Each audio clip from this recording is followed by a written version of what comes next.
Hai semuanya, selamat datang di Tanpa Batas. Ya, masih dengan konten yang sama, konsep yang sama, dan di ruangan yang sama karena kita nggak punya studio, jadi di kamar seadanya aja lah. Oke, nah di episode kedua kali ini kita akan merekomendasikan mobil yang bertenaga cukup besar. Apalagi kalau kalian suka drifting dan tentunya dengan harga yang cukup bersahabat teman-teman. Jadi relatif murah lah.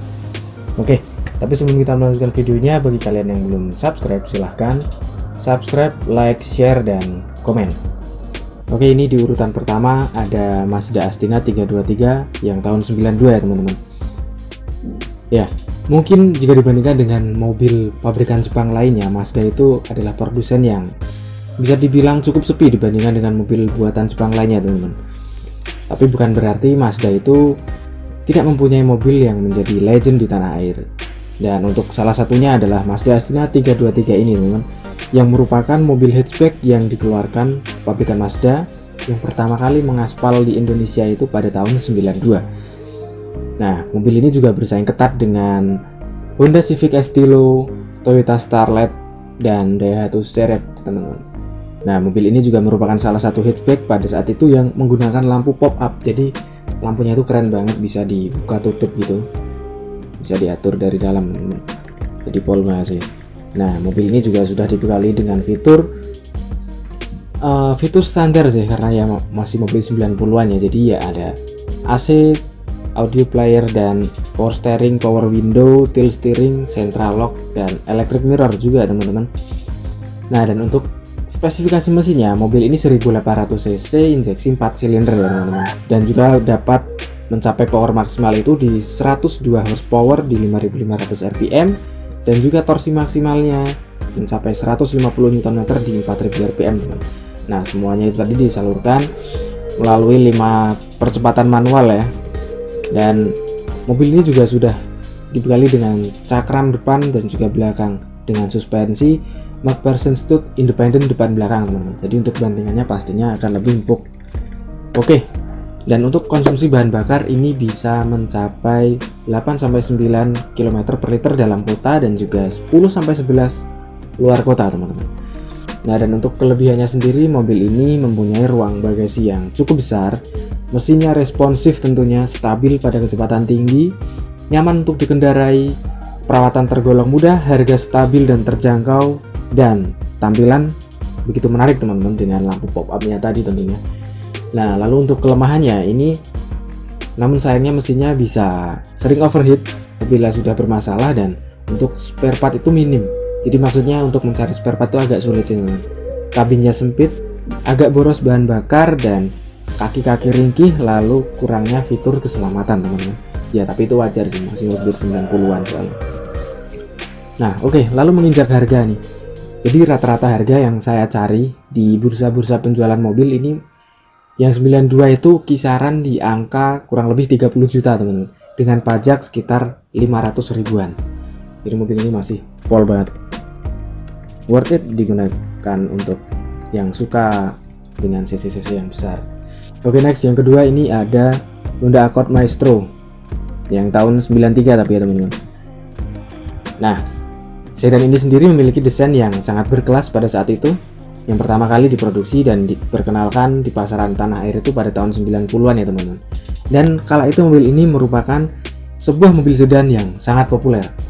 Bahkan hingga kini pun masih banyak sekali kalangan pecinta mobil yang ingin membeli dan memiliki jenis mobil sedan ini teman-teman. Karena ya memang mobil ini memiliki harga yang lebih murah jika dibandingkan dengan mobil sedan terbaru saat ini. Ya itu udah pasti sih. Dan mobil ini juga memiliki desain dan bentuk bodi yang apik sehingga kalian tidak akan minder ketika menggunakannya untuk bepergian kemanapun. Bahkan mobil-mobil sedan tipe lama seperti ini malah banyak sekali dicari para kaula muda teman-teman, yang kemudian akan merestorasinya lagi sesuai dengan keinginan mereka. Jadi mobil ini kalau direstorasi itu ya masih pol sih.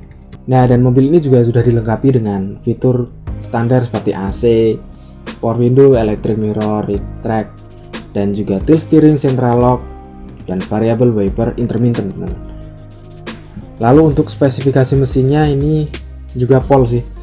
Jadi ini 16 valve 4 inline SOHC PGM FA ya.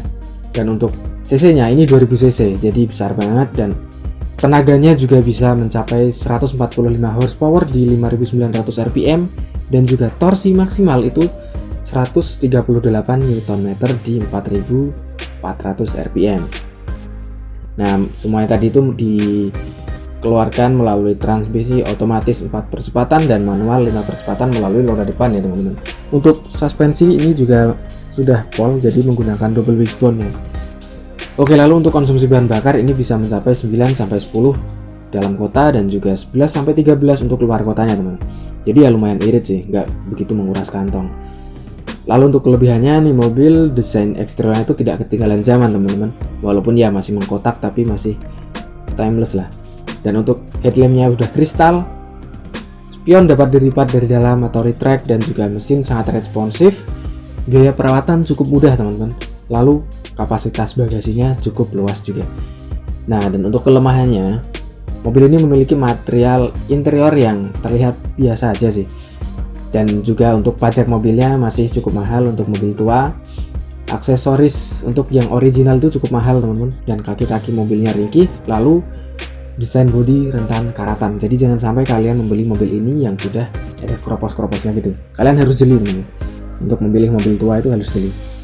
Nah, untuk mobil ini yang 93 itu rata-rata harganya berkisar di angka 35 jutaan ya teman-teman, dengan pajak sekitar kurang lebih 1 jutaan. Itu untuk yang 93, jadi masih sangat-sangat terjangkau lah. Oke, next aja, ini yang ketiga, masih di Jepang juga. Ada Nissan Seviro teman-teman, yang berkode sasis A31 generasi pertama ya. Tapi yang tahun 93 aja, karena yang 93 itu sudah memasuki versi facelift. Jadi dari 92 itu sudah facelift teman-teman. Jadi akan terlihat lebih keren lagi tentunya. Nah, pertama kali itu dirilis pada tahun 88 sampai 94 dengan kode platform itu A31. Dengan pilihan mesin yang cukup beragam dan mumpuni, mulai dari mesin 1800 cc CA18, mesin 2000 cc RB20, dan juga mesin tertingginya itu 2000 cc turbo RB20 DET teman-teman. Lalu mobil ini juga sudah dibekali dengan teknologi mutakhir di zamannya, seperti headlamp proyektor, sudah ABS untuk remnya, dan suspensinya bisa diatur oleh driver, serta pasokan bahan bakar yang sudah menggunakan injeksi teman-teman. Jadi udah pol banget di kala itu mobil ini. Nah, Nissan Seviro yang hadir di Indonesia adalah Nissan Seviro dengan mesin RB20E ya teman-teman, yang menggunakan penggerak roda belakang. Kemudian diperkenalkan versi faceliftnya tadi pada tahun 92. Nah, jadi bagi kalian yang suka banget dengan drifting, mobil ini cocok banget, apalagi untuk mesinnya itu mudah banget untuk di-upgrade teman-teman. Jadi ini rekomendasi banget. Oke, lalu untuk fiturnya, untuk fitur penunjang ya sudah ada AC, power steering, power window, tilt steering, headlampnya proyektor tadi, remnya ABS, central lock, dan seatbelt, ada rear wipernya juga. Lalu untuk spesifikasi mesinnya ini juga pol banget. Jadi untuk kode mesinnya itu A31 tadi ya, dengan mesin RB20E SOHC 2000 cc teman-teman, berpenggerak roda belakang 2000 cc, udah pol banget sih. Dan itu ada dua pilihan, yaitu otomatis 4 percepatan dan juga manual 5 percepatan teman-teman. Untuk konsumsi BBM, mobil ini bisa dibilang cukup sedikit boros sih, bisa 8-9 dalam kota dan 10 hingga 11 luar kotanya teman-teman. Dan juga untuk kelebihannya, ini mobil memiliki kabin yang luas, tenaganya melimpah, dan juga mesinnya responsif, bodi tidak ketinggalan zaman, mobil tidak pasaran, pajak mobilnya cukup murah, teknologi lumayan bagus di zamannya teman-teman, dan harganya tentunya terjangkau. Oke, lalu mobil ini juga memiliki kelemahan, yaitu suku cadangnya langka dan mahal. Itu yang sangat disayangkan dari mobil ini. Dan konsumsi BBM-nya tadi agak boros, suspensinya agak keras, lalu kaki-kaki ringkih, dan harga jualnya kembali itu turun sih. Jadi, tapi ya kalau mobil ini masih original itu bisa sangat mahal teman-teman. Nah, dan untuk yang 93 ini masih berkisar di harga apabila standar 33 jutaan, dan untuk pajaknya sekitar 800 ribuan teman-teman. Jadi bagi kalian yang suka drifting, mobil ini patut kalian pertimbangkan. Oke, next yang keempat, ini ada Mitsubishi Galant Hiu. Kayak ini yang saya rekomendasikan yang tahun 98 ya. Jadi itu agak miring sih harganya. Nah, mobil ini tuh beredar di Indonesia itu pada rentang tahun 98 sampai 2003. Nah, Galant Hiu ini masuk dalam generasi ke-8 Mitsubishi Galant secara global dan menjadi suksesor dari Mitsubishi Galant sebelumnya yang dikenal sebagai Galant Lele, teman-teman, karena memiliki perawakan yang lebih kalem kalau untuk yang generasi sebelumnya. Namun, Galant Hiu ini malah mendapatkan mesin yang berteknologi SOHC, teman-teman. Jadi dibandingkan pendahulunya memang sih ini ada agak downgrade untuk yang Mitsubishi yang Galant Lele itu di OHC. Namun dari downgrade mesin tersebut, mobil ini melakukan perubahan yang bisa dibilang cukup bagus sih, dan untuk mesinnya itu dibuat lebih besar dan bertenaga lagi, yaitu V6 2500 cc, teman-teman, ACI multi 24 katup. Jadi pol banget sih. Nah, berbekal dengan mesin V6 ini, Galant Hiu di Indonesia masuk dalam golongan mobil yang sempat menjadi raja jalanan pada saat itu, dan reputasinya baik di Indonesia serta peredarannya pun masih banyak diburu hingga saat ini, teman-teman. Jadi ini mobil juga recommended banget, pol banget. Lalu untuk fiturnya ini juga sudah dibekali dengan AC, audio, power steering, tilt steering, power window, electric mirror, ABS, airbagnya juga ada, teman-teman. Jadi pol banget sih. Dan untuk spesifikasi mesinnya yang gahar banget nih, mobil ini bertipekan mesin 6A13 2500 cc V6 6 silinder tentunya. Dengan power maksimal itu bisa mencapai 167 horsepower di 5700 rpm. Untuk standar itu bisa 167 horsepower. Dan untuk torsi maksimal itu di 230 Nm di 4500 rpm. Nah, untuk transmisinya ini ada yang Matic Triptonic 4 percepatan dan juga manual 5 percepatan, teman-teman. Dan untuk remnya ini sudah double disc. Lalu untuk suspensi itu sudah McPherson stud independen untuk depan dan belakang. Tapi untuk bahan bakarnya ini juga boros ya. Jadi untuk dalam kota itu bisa sampai 7 sampai 8. Kalau untuk luar kota itu 9 sampai 11 km per liter. Jadi lumayan boros sih, mengingat cc-nya yang besar tadi. Dan mobil ini juga memiliki kelebihan, yaitu fitur keamanannya bisa dibilang cukup lengkap. Handlingnya mumpuni, ruang bagasi luas, desain bodinya garang, ruang kabinnya juga luas, interiornya mewah tentunya, dan tentunya tenaga mesin sangat besar, teman-teman, 2500 cc. Dan untuk kelemahannya, mobil ini boros, tarikan bawahnya agak loyo sih sayangnya, perawatannya juga mahal, suku cadang mahal, dan bobot mobil cukup berat, teman-teman. Oke, next kita ke harga ya. Untuk yang 98 ini itu saya cari itu sekitaran di angka 50 jutaan sih. Tapi ini ada yang 49 juta ada, teman-teman. Dengan pajak kurang lebih sekitar 1 jutaan. Jadi mobil ini pol banget dengan harga yang cukup terjangkau. Tenaganya yang cukup besar dan ya, pokoknya pol banget. Jadi pengen kita kapan-kapan kalau udah kondisi kondusif pengen review nih mobil nih. Galant Hiu pol banget sih. Oke, next yang terakhir itu ada Toyota Crown, teman-teman. Kayak mahkota gitu logonya, yang tahun 95 ya. Kita saranin yang 95.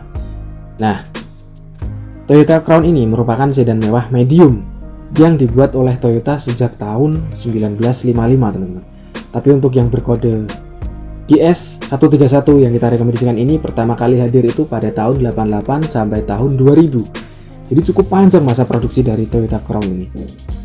Nah, pada awalnya Crown ini hanya tersedia untuk mobil taksi aja sih. Namun lambat laun mobil ini dikenal sebagai mobil yang mewah. Nah, dan di Indonesia sendiri Crown ini menjadi mobil Toyota termewah yang bisa dibeli melalui ATPM-nya, teman-teman. Lalu mobil ini juga terbagi menjadi dua varian, yaitu Crown Super Salon dan juga Crown Royal Salon. Nah, di mana varian Super Salon ini merupakan varian termurah dari Toyota Crown itu sendiri. Jadi kalau yang Royal Salon itu masih tinggi tentunya. Jadi kita saranin yang Super Salon aja untuk harga yang terjangkau. Nah, di Indonesia sendiri Toyota menjual Crown dengan pilihan mesin kecil. Yang kecil yaitu 2000 cc dan yang besar itu 2JZ 3000 cc, teman-teman. Nah, kedua mesin ini mengusung mesin yang sudah injeksi ya untuk bahan bakarnya. Jadi udah sangat-sangat bagus. Lalu untuk fitur nih, fiturnya tentunya mewah ya. Ada AC, power steering, tilt steering, rear track mirror, electric central lock, kursinya pun elektrik, ada cooling box, airbag dan ada AC yang di bagian belakang juga, tapi untuk yang royal ya, dan variable wiper intermittent. Lalu untuk mesinnya itu ada dua pilihan teman-teman, yaitu ada yang 2000 cc 1G FE dan juga 2JZ GE 3000 cc. Oke, untuk tenaganya yang 2000 cc itu bisa mencapai 135 HP di 5600 dengan torsi 176 di 4400 rpm. Sedangkan untuk yang 2JZ yang 3000 cc itu bisa mencapai 227 horsepower di 6000 rpm dan juga 284 Nm di 4800 rpm. Jadi kalau kalian yang menginginkan mesin yang lebih pol lagi bisa beli 2JZ teman-teman, tapi dengan harga yang mahal ya. Lalu untuk konsumsi bahan bakar, mobil ini sangat-sangat boros sayangnya. Dengan cc sebesar itu, mobil ini mampu berjalan di 4-6 km dalam kota dan juga 7-9 untuk luar kotanya teman-teman. Jadi ya sangat boros. Lalu untuk kelebihannya, ini mobil dilengkapi dengan kursi elektrik, adanya cooling box, fitur lengkap, serba elektrik dan tidak ketinggalan zaman teman-teman. Lalu sangat mewah di zamannya, kabinnya juga luas, eksteriornya klasik dan suspensinya sangat-sangat nyaman. Tapi mobil ini juga memiliki kelemahan, yaitu biaya perawatannya mahal, akselerasinya boyo teman-teman, maksudnya berat karena bodinya cukup berat, mesinnya kasar di saat putaran atas, lalu bobotnya itu terlalu berat, konsumsi BBM sangat boros, lalu sayangnya harga jual kembali bisa turun teman-teman karena perawatan dan lain-lainnya mobil ini cukup mahal sih. Oke, lalu untuk harga nih yang Super Salon itu kurang lebih di angka 40 jutaan dengan pajak kurang lebih 1.200.000-an teman-teman. Oke, mungkin sekian dulu teman-teman untuk video kita kali ini dan semoga rekomendasi kita tadi itu memberi manfaat bagi kalian. Dan apabila kalian mengincar atau menginginkan mobil dengan cc yang besar tapi harga yang miring, mungkin kalian bisa melirik mobil-mobil yang kita rekomendasikan tadi teman-teman. Dan bagi kalian yang belum subscribe, saya ingatkan kembali untuk subscribe, like, share, dan juga komen teman-teman. Sampai jumpa di video kita berikutnya dan salam tanpa batas.